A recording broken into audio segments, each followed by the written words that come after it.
Ellen Crupi is a mental health advocate, peer coach, educator, and the director of awareness at HabitAware, which is a wearable device that helps people with hair pulling, skin picking, and nail biting.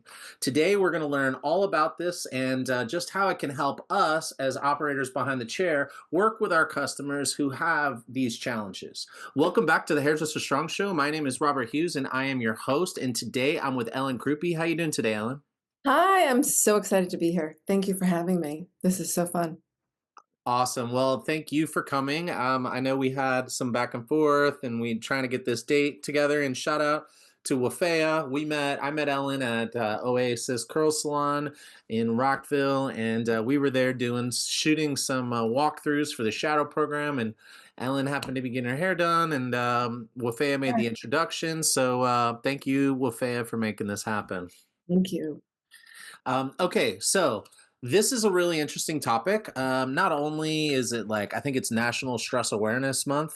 That's that's correct, right? Yep, Yeah, yep. we just dropped an episode at the beginning of the month that talked about reframing stress, and that was a good topic, and I'm so excited to have you on and talk about something that many of us, if not, I don't know if all of us, but most people I talked to said they've had at least one customer who usually in the back while they're working or up here, they're like twisting and picking at their hair, and it's just like looks like it's been shredded, and then they're always really self-conscious about it.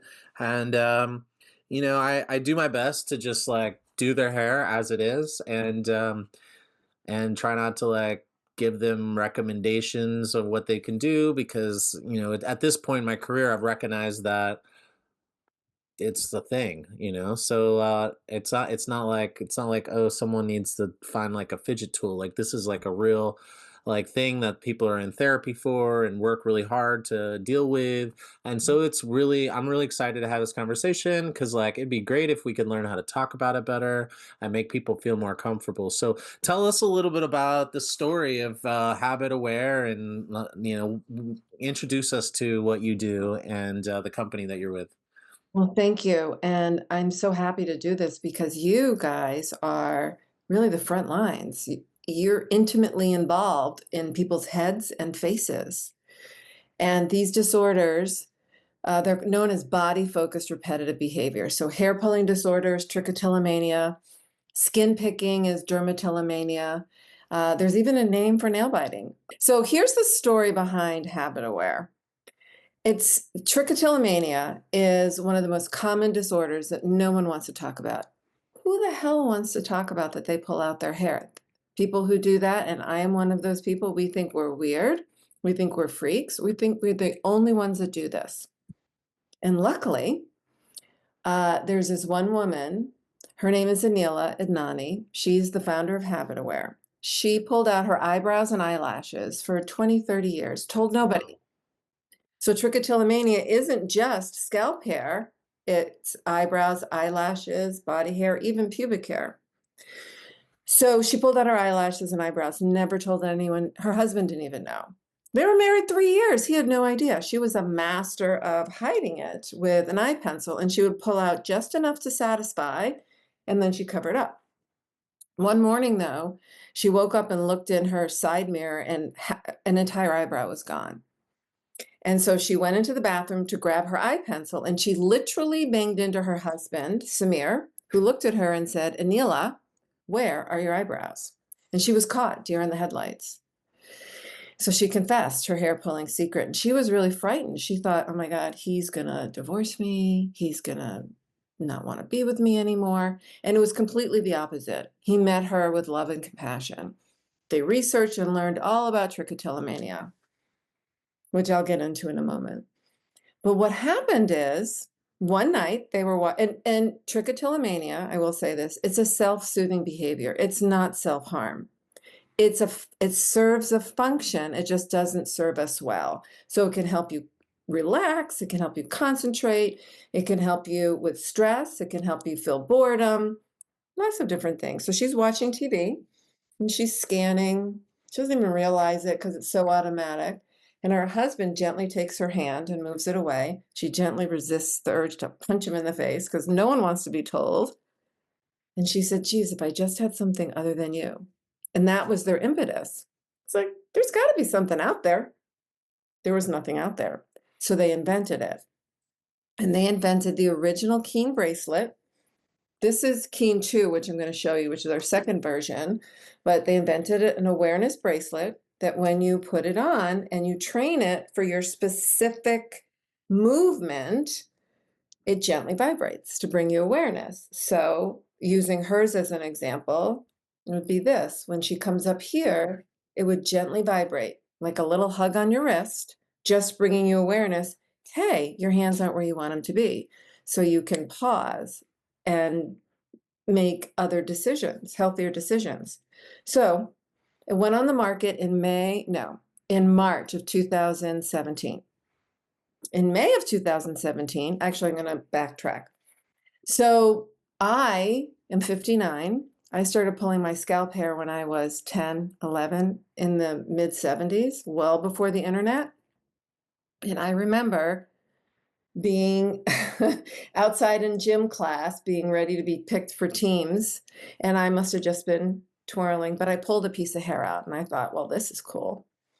But didn't think anything of it until my mother took me to the hairstylist. You know, they comb out your hair, they go like this. And I had 2 bald spots behind my ears. So my mother, the hairstylist, Fatima, I still remember her name. This is in Providence, Rhode Island. She calls my mother over. Sandy, there's something wrong with Ellen. It's all I heard. Something's wrong with me. Look, there's 2 bald spots behind her ears. What did you do? What's wrong with you? What did you do? So I lied. And I said that my best friend put gum in my hair. And then I vowed I'm never going to pull my hair ever again, which never works. And for 40 years, I pulled my hair. Tried to stop, but stopping was felt impossible.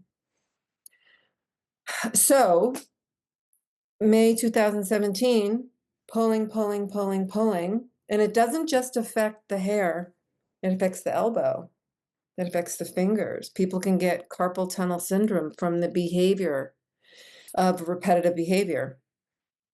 But I Googled what are the latest breakthroughs in trichotillomania, expecting to find the same old stuff, but I found the bracelet. So I bought 2 of them. And I will share that when I first got it, it didn't work for me, but it was me. I didn't train it properly. Then I hopped on a training call with Samir, who's the CEO and Anila's husband, and he showed me what I was doing wrong. And then it started to work. And it worked so well for me that I reached out to the company and said, I have to help others the way you guys helped me, and asked for a job. That was nearly 8 years ago. Nice. That's awesome. Love that story. So tell us a little bit about like how does it work exactly? Like yeah, like tell us a little bit about how exactly it works. Sure. So we have some really smart engineers, and what the way the bracelet works is it's based on the scanning motion. So for me, my scanning motion is like this. So you want it with the companion app, takes 15 seconds on the phone. You would train just the scanning motion. Keen will sense my forearm positioning, the wrist motion, and the wrist speed. So this is all I would train. Then, as I'm going about my day, taking a drink of water, writing, whatever, when I come up like this, it'll lock on the positioning and the motion and gently vibrate, like your phone, to give you that just little hug that tells you, hey, your hands aren't where you want them to be. This position is different than this position. So you would train the specific gestures that you have, eyebrows, eyelashes, skin picking, nail biting. So is that scanning? Is that very common amongst Yes. so people are like kind of feeling for the place that they're going to pick at? Yeah, so you're wearing a beard. You're wearing a beard. You have a beard. It's very Yeah. common that men pull out the hair on their beards. They could Interesting. shave them, but they want to have a beard. So same thing. So what you would do is someone might you typically scan before you pull. You don't just come up and pull. Okay. You're feeling around for We all we're different, but we're similar. Typically with hair pulling, it's the kinkier, curlier, coarser hairs, those that feel different. Mm. And just so you're scanning for it, and so you want to catch yourself vibration before you pull. So it's really the scanning motion that it's going after. And there's ways of adjusting it to help prevent false alarms.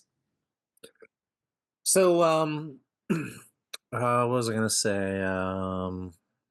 So how does somebody like talk about this? Mhm. Like, Yeah, it's like, hey, I heard about this new thing. Have you heard about it? yeah, I mean, I feel like it depends on the person's relationship. The people that I'm thinking of that I have, I think if I brought it up to them, they wouldn't think it's like, they get a little uncomfortable when I'm like, "How's the hair? How's the hair? How are you doing with the hair?" And they're like, "Oh, it's not that bad. It's fine. It is what it is. I don't want to talk about it." yeah, So yeah. like, then I'm like, "Okay, cool. I won't talk about it." And then I literally will not You don't bring it talk back about up, it. and I'll just Yeah, work with the hair that I have to work with. yeah. But like, how would you recommend bringing it up? Yeah, no, it's a great question. And actually, I want to just shed a little light on the person who's saying, I don't want to talk about it. There is so much, this is a shame disorder. There's so much shame. We feel this deep seated, what's wrong with me? Why can't I stop? And I suck. And so many, and we want to stop. And so many people have probably told us, well, just stop. What's wrong with you? Why can't you just stop? And it's a medical condition. It's a chronic medical condition that can be managed. And it's a self-soothing condition. So I bring that up because that's why it's impossible just to stop cold turkey. And it's also like if someone had dyslexia or ADHD, you don't just stop having ADHD, but you can manage ADHD. So how do you talk about it? Well, you as a stylist are so close to it. And I'm telling you, if my stylist had said to me, okay, let me tell you another story. Fatima, okay, and then I'm going to answer your question. So I'm 10 and I lie and I say, and put gum in my hair. Now I'm 16, seeing the same stylist. And I'm like, maybe she can help me. Maybe she's seen this. So I said, Fatima, and I had like pieces that were kind of sticking up and I pulled all over versus one spot to prevent bald spots. And I said, gotta tell you, I pull out my hair and I'm wondering, like, have you ever seen this before? And she looked at me and she goes, well, if you're going to pull out your hair, don't pull it out in the back, pull it out in the front. You have too much hair there to begin with. And I don't have to tell you that wasn't good advice. No. No. And you don't know as a stylist when you're in someone's head, could this be alopecia? Could this be something else? I don't want to embarrass this person. And the person in the chair is going, phew, they never said anything because they're so embarrassed. So I think it is one, I would have information around. So like having these brochures around, someone can pick it up and go, hey, Robert, tell me about this. And then you have an opener. And I have an article I wrote for Modern Salon, which some salons will have up so that there's openers, right? But it really is saying, hey, especially if this person is, you could say, I might be wrong, and that, how would I say it? I might be wrong, and that perhaps you have an autoimmune disorder or it's alopecia. But if you happen to be pulling at your hair, I want you to know that this is the most common thing that no one wants to talk about. And this is true. 1 in 20 have a body focused repetitive behavior: hair pulling, skin picking, nail biting. Hmm. And it's self reported, so it's got to be higher. Yeah, nail biting is seemingly way more common and acceptable. At Yes. least, like I mean, I don't know how many people feel shame about their nail biting, but Mhm. it seems like Yeah. something we've. I don't know. It just seems like it might be, and I don't know. Like, how would I know? But like, if I had to assume, I wouldn't immediately think that somebody. I wouldn't think of it as a disorder. Right. But that's It's interesting to know that it fits into that category. Yeah, it's actually in the DSM psychological Bible. for lack of a better Gotcha. term. So, and it did not go in until 1989 for trichotillomania, that's the word for hair pulling, and not until 1991 for excoriation and dermatillomania, which is skin picking. Nail biting still isn't in it. And these are not, some people think they're OCD, obsessive compulsive disorders. They're not. They fall under obsessive compulsive disorder. Someone could have OCD and trichotillomania, but they're not the same. So again, back to your question, what do you do? Are you open to, hey, I see that your hair is changing, or you might have some spots there. Are you open to learning a little bit about this? And they might go, no. Okay. And then maybe you try again another time, or you have materials around there.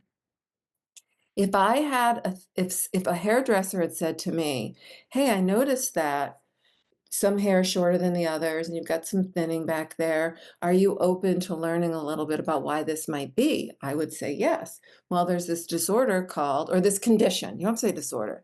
There's this condition called hair pulling disorder. It's really common, more common than you'd think, and there is hope. I'd be like, "Are you kidding me? Tell me more about it. What can I do?" So it's all on how you present it. So if you present it in a way of not matter of fact, but more it's common versus tell you there's this thing. Shh, don't tell anyone. It's really, hey, are you open to learning about this condition? I might be able to give you some information that could be helpful. That's really how you open up the door. And letting people know that they're not alone, they're not weird. So many people do this, and that there is hope and there is healing. And part of it is it's not just this. This is just a tool. Just like your hair, your scissors are a tool, but you have to learn how to use them. We also help people learn how to use this so that they can create healthier habits. But you're just the gateway to be able to say, hey, I might have a tool for you that could be helpful. And I know of some people that might be able to be helpful to you. What other type of treatments are there out there? Because I'm sure if we're gonna Yeah. broach the subject, we should have a little bit of more information. Like, Yeah. because maybe somebody's already going through some sort of therapy or something like that. Yeah, could you kind of give us the landscape about a little bit about it?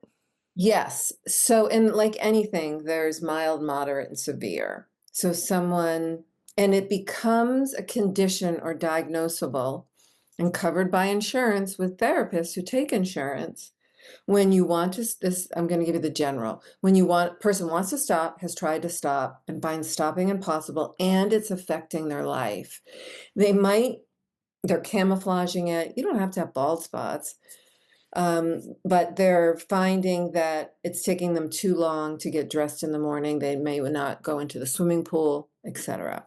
So the most common treatment is habit reversal therapy. So this isn't just a habit, but there is a habitual component, along with what's called Combi or cognitive behavior therapy, but there's more to it because of the behavioral part. And it's really learning the function behind the condition. So for example, for me, my triggers were concentrating, decompressing, sitting in front of the TV, reading a book. So knowing my triggers, then I can be prepared. And so if I'm going to read a book, I can have something else to fidget with. Or if it's 11 o'clock at night and I'm still pulling and I'm reading, okay, well, that means I'm tired. I need to go to bed. So it's understanding your triggers, and you can do that with a coach. You can do that with a therapist. So there are therapeutic treatments that will work. There is no medication. It's not like OCD where there's a medication for it. And awareness is really the first step because you can't change what you don't know. Well, it So I know, sounds like. Sorry, go ahead. well, I was in therapy for it. I saw some really bad therapists and some really good therapists. I saw some of the best therapists, but it didn't matter. I could know my triggers till the cows came home. But once you start, it's so hard to stop. So I want to catch myself before I start. And that's where this comes in. It allowed me, instead of having it a slap on the face, "What's wrong with you? Why can't you stop and you suck?" Because that's how I would feel. It's what became, "Wow, I'm getting a little hug. Okay, Ellen, you're a rock star. You're awesome. What's going on right now? What do you need? What is the signal? Why are you doing this, and what can we do instead?" Interesting. So it sounds like the current therapy is not really very different than what this is providing you at home.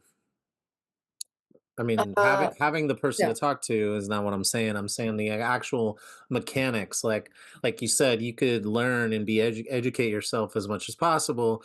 It's just there. It sounds like at the end of the day, it's almost like any sort of like habit or addiction or anything where it's like you kind of sometimes need something to intervene yeah. physically in It's order to help.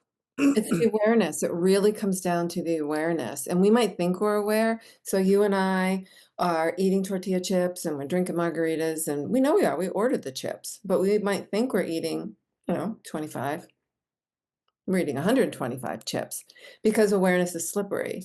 So all therapy, you have to start with awareness. So if someone wanted to go into treatment for hair pulling disorder, or the first thing the therapist would do would be to understand, when this is happening, but the only way to do that is through awareness. So they'll ask you to keep a log. When are you pulling? Why are you pulling? Where were you? What were you doing? No one wants to do that. Collect the hair. Who the hell wants to do that? This makes it easy for the therapist to help the client then figure out other ways. What is the function it's serving, and how can we serve that function better? Because this vibrates, and every time it vibrates, it registers a data point, and then you can go in and say, I was working, and the time was this, and I was feeling angry, and so you can put in all the data to give to your therapist, and then go, well, I have these suggestions. Nice, nice. So it sounds like, I mean, I don't, I'm not an expert here, but just based on your information you've given, it sounds like this device is really what the therapy is needed in Mhm. order to help people like see like in a larger maybe number of way material change in what they're experiencing. Yeah, it's very eye-opening because you don't know, like in COVID time, they did something where they said people touch their face, I don't know, 40 times in an hour. We don't realize we're doing that. And it's the same Mhm. thing with our hair and our skin and our nails. So this helps us be aware so that we can make a healthier choice and that we don't feel all the shame for doing it. So I had a client, and I'm going to Google this while we're on the call here. Um,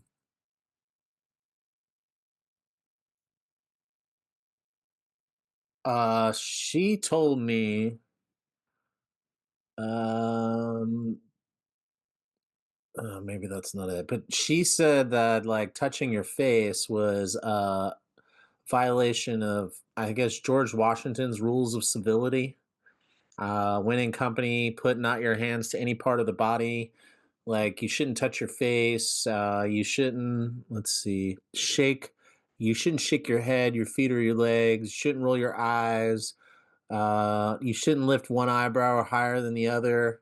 I mean, I think back in the day there were a lot of rules about how to behave, and I feel like that was a really just a way to gatekeep out the people who weren't wealthy enough to learn those rules. But that's just my opinion. Anyway, I heard her say that, and I noticed as soon as she said that, I didn't realize how often I touch my face, and so I can't even imagine if it's like a if it's anything remotely close to this involuntary behavior and you layer in the self-soothing aspect of it, sounds like definitely a mountain and not a hill to climb. Yes. Yeah. Yes. And so I'm glad you brought that up because there's I'm going to call it two types, and we all have a little bit of both. So there's automatic, like you were just saying, you didn't even realize you were touching your face. So automatic, where you're doing something else, you're reading, you're studying, you're watching TV, you're driving a car, and you're pulling and you don't realize it. Then there's the focused. Imagine this is tweezers, and this is my mirror, and I know because this has been bugging me all day. I'm going to go in. I'm going to get that one. And you don't just get that one. You get like 101, and then half the eyebrow's gone. And you can get into this trance, and you think you're in the bathroom for 5 minutes, but you're really in the bathroom for 55 minutes, and you can't get out of the mirror. I got to fix this. I got to fix this. I got to fix this. Same thing with skin picking. So it is it's the awareness to break the trance. And we call it, our tagline is love, strength, and awareness, which I mentioned to you at the beginning. We really feel like there is no cure, but to be in recovery and to pull and pick and bite less, it's really the awareness to summon your strength, to lead with love. So to understand your triggers. I'm doing it because of X. It's serving this function. What can I do instead of pulling my hair in order to do this particular thing? It's concentrate. And then there's all that shame. Anyway, we could go on and on and on. So I'm just thinking for Yeah, the viewers and listeners who are like thinking about the clients yeah. that have these issues. I was also thinking about like, is it always pulled from the scalp, or is it because someone told me that they twist their hair until it breaks? Well, that's a good point. So some people pull, and then they will, when they pull, they like the root of the hair. So I'm going to get very honest and vulnerable with you. Um, Most people will do something with it. So they'll take the bulb and they'll look at it. They might smell it. They will rub it on their lips, bite it. They might bite it into little pieces. If somebody is eating the hair, eating the bulb is not a big deal. But if someone is eating hair, it can be life-threatening because hair is not digestible. Oh, So, and some people will take out long strands of hair and they will consume it. Same thing with skin. They might eat their scabs or mm, there's so, but to answer your question, some people will just twist and twist and twist and twist and twist and then break it off. For me, it was pulling, but I also would like to snap it, yeah. get it and snap it. And I'm wondering because I bring that up because like I had a client who the hairline, like maybe like 2 inches around the hairline, was all these different lengths. And I was like, the hair and skin are usually a barometer for things that are happening inside of the body. And you might want to go to the doctor. Something's not right here. And it turns out she had an iron deficiency and she was like anemic and was like really bad in health. And so, and then, I've seen people with like skin tags and certain growths. I'm like, Yeah. well, hey, this is new. Do you aware of this? And they're like, no. I'm like, okay, well, I don't know if there's anything there, but you should see a dermatologist about Yes. this. Same thing with scalp issues. I'm like, hey, I'll stop. I'll be like, hey, how's your scalp doing? They're like, fine. Like, why? I was like, let me see your camera. Let me see your phone. I want to take a picture on your phone, not my phone. And I take a picture and I just show it to them. They're like, oh, wow. And I'm like, yeah, I mean, I wouldn't freak out or anything, but I would just make sure you go to a doctor and just check this out. So a Yeah. lot of the times it's like, hey, how's your scalp doing? How's your hair doing? Like, Yep. I noticed this thing. And with people that I've asked before, sometimes that same kind of shredded hair that won't grow longer than this. Well, Oh, yeah. that was a deficiency for this person, but because of that, and a lot of hairdressers have seen that where the person has severe vitamin deficiencies or they're on medication and their hair won't grow as long, so it looks like it's been growing in at all these different lengths. Well, you can also see that in different parts of the hair. And that's also what, in my experience, what people who twist and pull their hair, it can look similar. And like I've only seen a couple that is all the way to the root, where a lot of what I've seen is like maybe a little bit of root, but then it's like any length from like here to like here to here. I mean, I don't know if you can even see it, but No, uh, I can. And you're reminding me for me, so I would also chew on it, right? So I would oh, take it interesting. and I would find and I'd bite it, right? So I would just bite it off. And so my hair is usually long, but then I would have like, right? So all this Middle is section. gone. So this is short. This is Right. And and I then feel this like gets that I bigger and have. bigger and bigger, and it could Yeah. be that they're chewing on it, and I also would be like, "Don't say anything, don't say anything," but again, the way you're doing it is good, you're saying, "How's your scalp?" But you could also then say, "Hey, are you open to learning a little bit about scalp health? Are you open to learning a little bit about hair health? Hey, there's different, forms of hair loss. Some of it is alopecia, some of it is," and there's one that a dermatologist told me about today where I won't get the name of it because I didn't write it down, but literally the hair just hair grows in three phases. You probably know this: growing, resting, and falling out. There's a condition when someone is under severe stress where the falling out is intense and it just falls out in clumps. And if you what he told me is if you can get that issue in order, it'll stop falling out. So there's that. There's trichotillomania, right? So you could tell the person, hey, maybe you don't use that word. You could say there's hair pulling disorder, which is really common. There's alopecia. There's whatever that other one is. And then they might go, oh, especially if they trust you, they might say, hey, I do pull my hair sometimes. Can you tell me more about that? Cool. That sounds good. So offer education. Mhm. I feel like what I've done in the past is like, how's your hair? They're like, fine. Why? Yeah. Usually there's a why. If they don't ask why, I'm always volunteer. I'm like, well, I have some clients who pull their hair or have had deficiencies, and I've even caught precancerous stuff in the Yeah. past. So I feel like it's my job to make sure that I kind of stay on top of this, and it might be nothing, but um I don't know how. I guess that's when I would say, are you interested in learning about any of that? Yeah. Are you open to learning a little bit? If you Yeah, are, I'm happy to share and give you some resources. And it's just how you say it. totally. And a lot of times for those that have work with adolescents, they're cutting an adolescent's hair or even a young, usually these disorders begin pre-puberty. So right around 10, 11, and it's female and male is pretty equal. But you also parents will go who don't understand. And then you can, to the parent, are you open to understanding what this is? Because a lot of times the parents will say, like my mom did, just stop, just stop, just stop. What's wrong with you? You're going to be ugly. No one's going to want to marry you. Oh. It's awful. I mean, Yeah, parents, that's I not mean, we good. could have a whole nother conversation on that. Um, so I find one of the best ways is, are you open to learning about this? You guys don't need to be the experts Right. in what this is, but being the expert in opening up the door to allow this person to find what they need. I met a therapist like you, therapist. Well, you're a how did they say it? Therapist? Yeah, therapist. I met somebody who saved someone's life because it was a melanoma that they saw, Yeah, wow. right? And you also might see scalp, but when you're washing people's hair, you might notice eyebrows or eyelashes missing.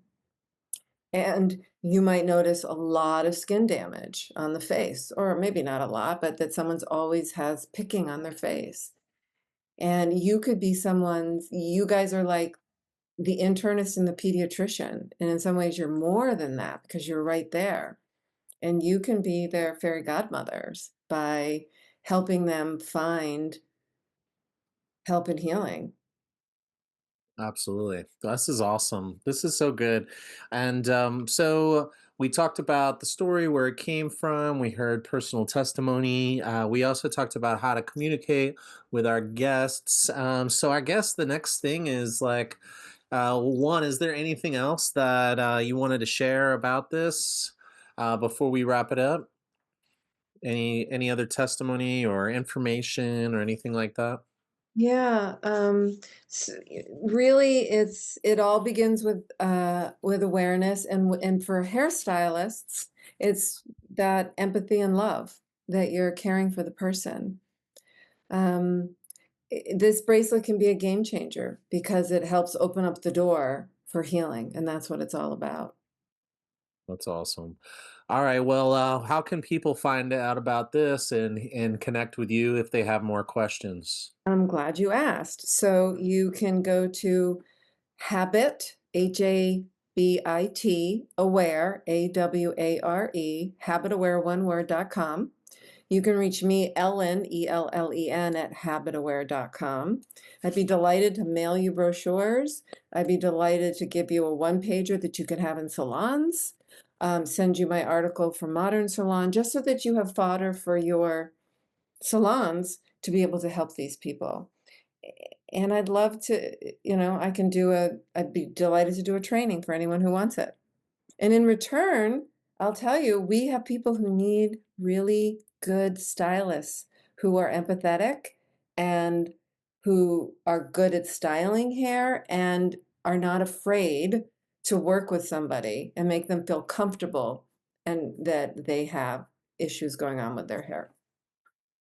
Nice. So, translation for anybody who didn't pick up on that, this is an opportunity to get new customers, Yes. and by working by like adopting bringing this into your salon and then going up on a list of trusted service providers who are aware of of this disorder, and where people know that they can go and they're not going to be shamed, and you're going to have ideas on how to work with them, and you're going to be aware of all this stuff, and which I think is brilliant on your part, because that is definitely an incentive that this audience that's why people come onto this show, is to learn about how to run their business and how to build a better business, how to build community, how to build business and community. So I think this is the right place to share this information.